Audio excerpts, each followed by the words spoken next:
Assalamualaikum warahmatullahi wabarakatuh.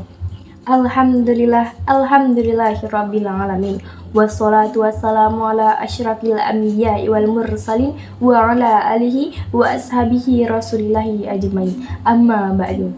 Yang pertama, marilah sama-sama kita panjatkan puji dan syukur kita atas kehadiran Allah Subhanahu wa taala, yang mana hingga sampai pada hari ini kita pasti diberikannya rahmat dan hidayah.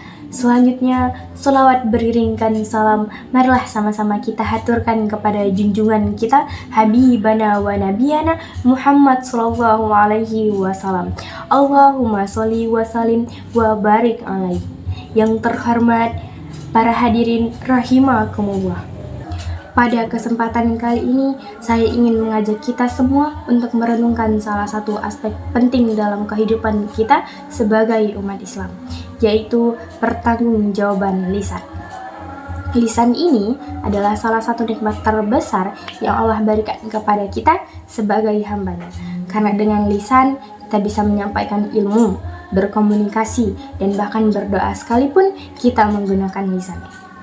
Namun hadirin, lisan ini juga bisa mendatangkan keburukan bagi kita jika kita tidak mampu menggunakannya dengan bijak.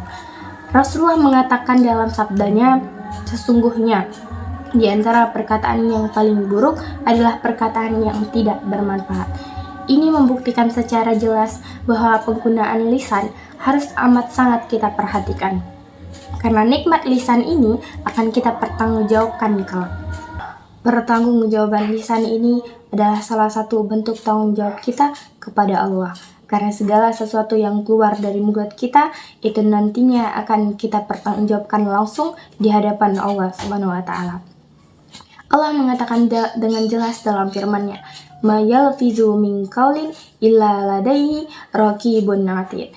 Bahwa setiap kata yang kita keluarkan dari mulut kita itu akan dicatat oleh malaikat raqib dan atid, baik perkataan yang baik maupun perkataan yang buruk. Bahkan hadirin, tidak hanya dalam konteks agama saja, tapi pertanggungjawaban lisan ini juga menjadi salah satu konteks penting dalam kehidupan sehari-hari kita. Misalnya, ketika kita berjanji, maka kita harus menepatinya. Ini juga sesuai dengan hadis lain yang mengatakan bahwa ketika kita berbuat janji kepada seseorang, maka kita harus berupaya untuk menepatinya. Karena dalam Islam sendiri pun mengatakan bahwa janji itu diibaratkan sebagai hutang. Lalu yang kedua apa? Yang kedua adalah ketika kita berbicara tentang orang lain, maka kita harus berhati-hati agar pembicaraan kita itu tidak menimbulkan gunjingan atau bahkan yang paling mengerikan adalah menimbulkan fitnah. Oleh karena itu, cobalah kita renungkan hal apa saja yang sudah keluar dari mulut kita ini. Mungkin selama ini kita sudah melukai hati teman-teman kita, memutuskan tali silaturahmi, dan bahkan yang sering kali tanpa kita sadari adalah pembicaraan kita yang mungkin saja sudah tergolong menjadi ghibah. Wallahu a'lam bishawab. Maka untuk itu hadirin, marilah sama-sama kita belajar untuk menggunakan lisan kita dengan lebih baik lagi. Sudah bisalah mulai dari sekarang kita memilah dan memilih perkataan yang baik ataupun perkataan yang buruk.